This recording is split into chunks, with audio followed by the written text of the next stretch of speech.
Esta é a história do dia da Rádio Observador. A guerra em curso que deixa Putin em risco.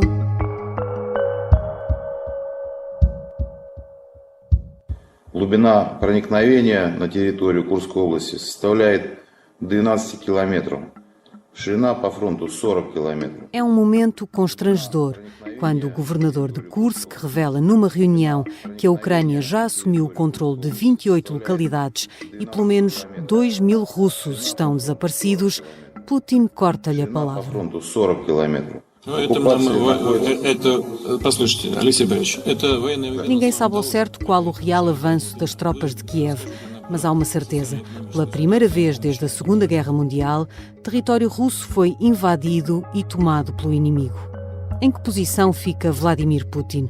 E o que dizem os sinais públicos sobre a estratégia privada do presidente russo para lidar com a ameaça? Vou conversar com Kátia Bruno, editora de Internacional e uma das enviadas do Observador à guerra na Ucrânia em 2022. Eu sou a Sara Antunes de Oliveira e esta é a história do dia de segunda-feira, 2 de setembro. Bem-vinda, Kátia. Olá, Sara. Como é que Vladimir Putin habitualmente reage perante uma crise? Bom, normalmente aquilo a que temos assistido ao longo dos anos, e já são muitos, Vladimir Putin está no poder desde o ano 2000, é que quando acontece uma crise, o presidente desaparece durante alguns tempos do olhar público. Não reage de imediato, não faz logo um discurso, mantém a sua agenda habitual e só fala sobre a crise que está de facto a acontecer alguns dias ou até semanas depois. E por que é que sabemos que há esse padrão? Porque pudemos assistir a esse comportamento várias vezes ao longo de muitos anos. Basta pensar, por exemplo, quando foi o sequestro na escola de Beslan, em que centenas de crianças acabaram mortas por terroristas chechenos.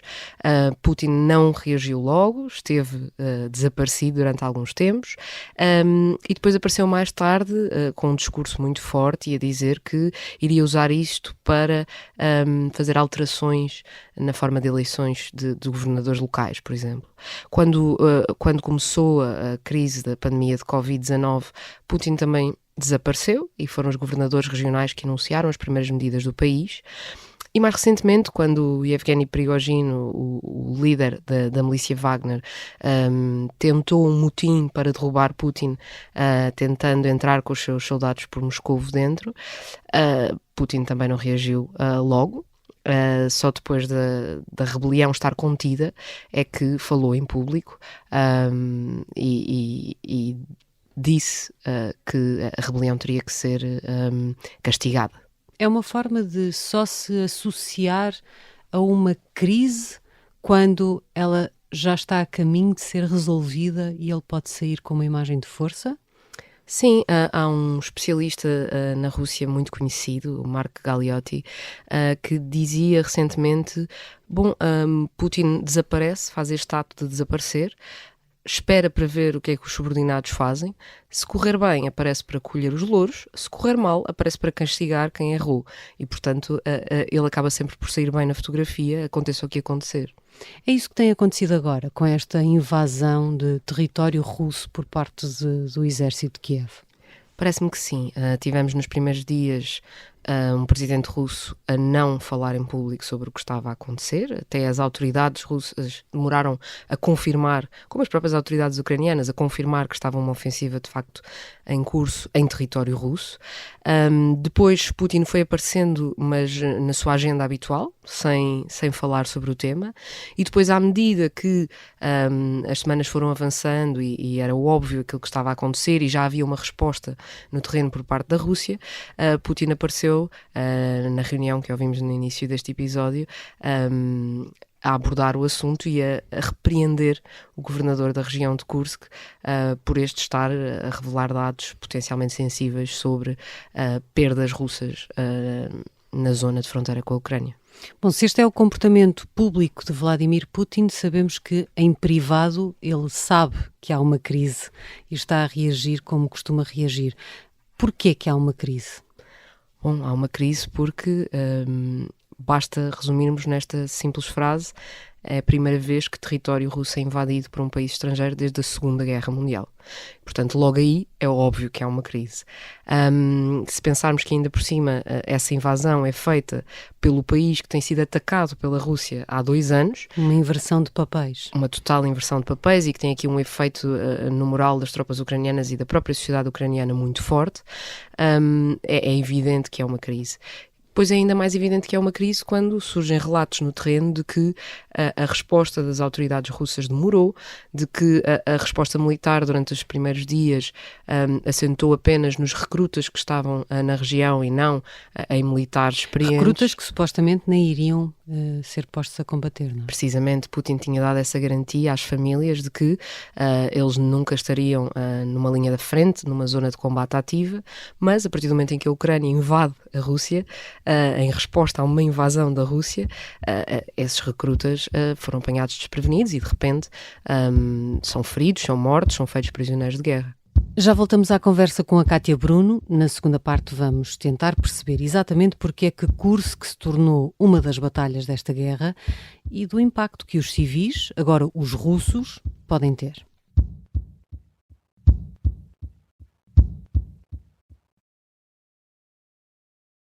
Estamos de regresso à conversa com Kátia Bruno, editora de internacional do Observador. Kátia, vamos voltar aqui um bocadinho atrás. Onde é que fica Kursk e porquê é que de repente é um dos pontos mais quentes da guerra na Ucrânia, sendo que Kursk é na Rússia? Bom, Kursk fica numa zona de fronteira entre a Rússia e a Ucrânia, faz parte de uma das zonas mais ocidentais da Rússia e de uma das zonas mais orientais a norte da Ucrânia, e é uma zona que, apesar de ser uma região de fronteira, não tinha tido ainda grande contacto com esta guerra, como outras, por exemplo, Belgorod tinham tido. Belgorod já tinha sido alvo de vários ataques com drones ucranianos, já tinha tido ataques militares por milícias de voluntários russos pró-ucranianos, e desta vez Kursk, que fica mais, digamos, para dentro do território russo do que Belgorod, sentiu pela primeira vez o impacto da guerra que acontece ali ao lado. É preciso lembrar que esta ofensiva começou a 6 de agosto, envolta num completo secretismo. Foram precisos dias para a própria Ucrânia confirmar que ela estava a acontecer. Segundo a Ucrânia, os aliados ocidentais nem sequer foram avisados, ou terão sido avisados muito à última da hora. E, portanto, isto apanhou completamente de surpresa não só os líderes russos como, obviamente, os civis, sendo que estes são civis que, embora vivam perto da fronteira da Ucrânia, com a Ucrânia, continuavam a sentir a guerra ainda como uma realidade muito distante, porque, ao contrário de Belgorod, por exemplo, não tinham sido alvo de qualquer ataque.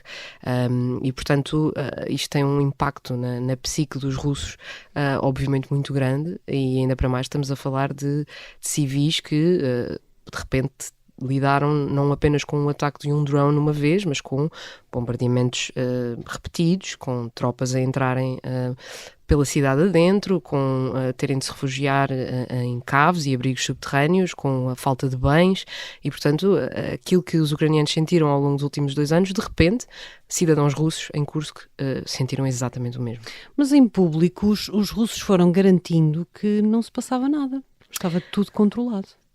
Sim, ao longo do tempo era inevitável reconhecer que algo se passava, ou seja, nos primeiros dias não houve reação, mas a certa altura, quando começou a haver algum tipo de resposta, ou seja, quando a Rússia nomeou um comandante para o terreno, para além das tropas que lá estavam, e escolheu o líder das forças especiais chechenas, neste caso, Apti Alaudinov, ao enviar este comandante para o terreno, ele começou a funcionar como uma espécie de relações públicas, a falar sobre a situação no terreno e foi repetidamente garantindo aos russos que tudo estava sob controle. Das primeiras declarações que fez foi que aconselhava as pessoas a comerem pipocas enquanto viam a Rússia a destruir o inimigo, e depois, ao longo dos dias seguintes, foi dizendo está tudo sob controle, a situação está totalmente acalmada, a Rússia está a responder e, portanto, nada temam. Quando, na verdade, aquilo que íamos vendo das imagens, por exemplo, que eram divulgadas nas redes sociais e das mensagens que eram divulgadas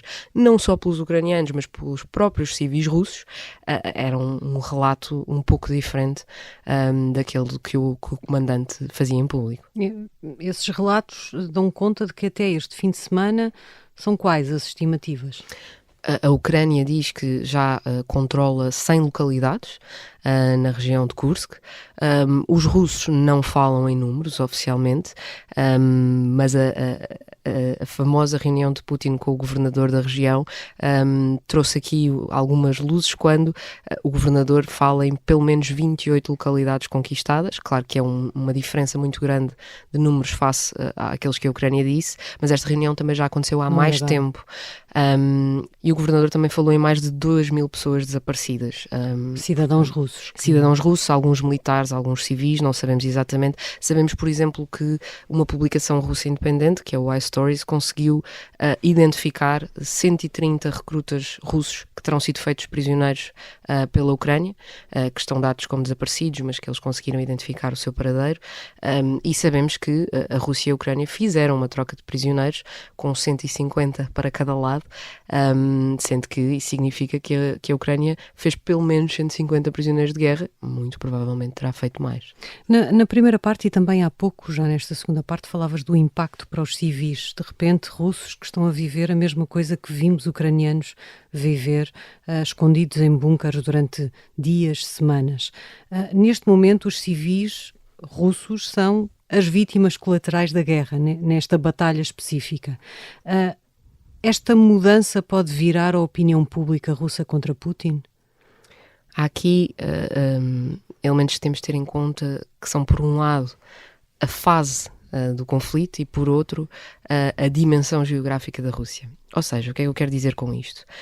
Num primeiro momento, aquilo que, por exemplo, várias empresas de sondagens e empresas que fazem monitorização de redes sociais têm detectado é que há um nível de raiva, desilusão por parte de muitos civis russos em relação às suas próprias autoridades. Há queixas sobre a demora a retirar pessoas da zona de Kursk, há queixas sobre o facto de os recrutas estarem a ser mandados para a linha da frente, mas aquilo que muitos especialistas apontam, e até fontes do Kremlin têm revelado a alguns jornais de que têm confiança nisso, porque costuma ser esse o padrão de comportamento dos russos, é que ao longo do tempo, à medida que a situação for sendo controlada, esta revolta poderá diminuir. E depois, por outro lado, temos também de pensar no facto de que esta é a sensação dos habitantes de Kursk. A Rússia é um país enorme, é um país com mais de 10 fusos horários, e para a maior parte dos russos a guerra continua a ser uma realidade distante. Tudo deixou de o ser para os habitantes de Kursk, mas eles são uma minoria da população. E a isto junta-se o facto de a raiva que muitos sentem até em Kursk, neste momento é em grande parte direcionada para as autoridades russas, mas também pelos relatos que temos ouvido já de jornalistas no terreno. Há também muitos russos que se sentem muito revoltados com a Ucrânia e com o ataque vindo do lado ucraniano, e portanto é quase expectável que ao longo do tempo, à medida que as autoridades russas vão resolvendo e vão controlando a ofensiva, essa raiva possa direcionar-se não necessariamente para o Kremlin, mas para o inimigo que o Kremlin tem apontado, a Ucrânia, e portanto quem sabe se não poderá até ter um efeito de galvanizar os russos em torno de uma guerra que as sondagens mostram os tem mantido muito adormecidos, muito pouco importados com o decorrer dela. O que significa, Kátia, que Kursk é um contratempo, sim, mas não deixa Putin propriamente em dificuldades? Muito provavelmente não, porque, como dizíamos no início deste episódio, o padrão não é novo. Putin tem a habilidade de saber responder, servir a vingança sempre de forma fria, e portanto foi o que aconteceu precisamente com Prigozhin. Inicialmente parecia uma resposta tosca, aquela ideia da amnistia para alguns e tal, e depois, uns tempos depois, Prigozhin teve um acidente no avião um pouco inexplicável, e todo esse tipo de reação cria sempre uma imagem de um Putin fortalecido, que no momento em que todos pensam se calhar agora ele não vai saber lidar com isto, ele tem a capacidade de dar uma resposta tão dura mais tarde, que cria a percepção, ele continua a ser um homem forte. E isso tem uma influência não só dentro do Kremlin, que faz com que ninguém tenha coragem de lhe apontar o dedo, mas faz também com que essa ideia se mantenha muito firme na cabeça da maioria dos russos e, portanto, muito provavelmente, Kursk não será diferente. Obrigada, Kátia. Obrigada eu. Kátia Bruno é editora de internacional do Observador. Em 2022 foi um dos nossos enviados especiais à Ucrânia quando começou a guerra. Esta foi a história do dia. A sonoplastia é da Mariana Sousa Aguiar, a música do genérico é do João Ribeiro. Eu sou a Sara Antunes de Oliveira. Boa semana e até amanhã.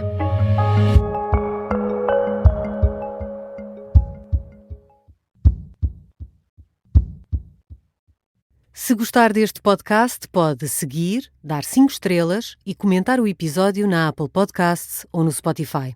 Pode também subscrever e gostar no YouTube. Assim recebe uma notificação sempre que houver um novo episódio.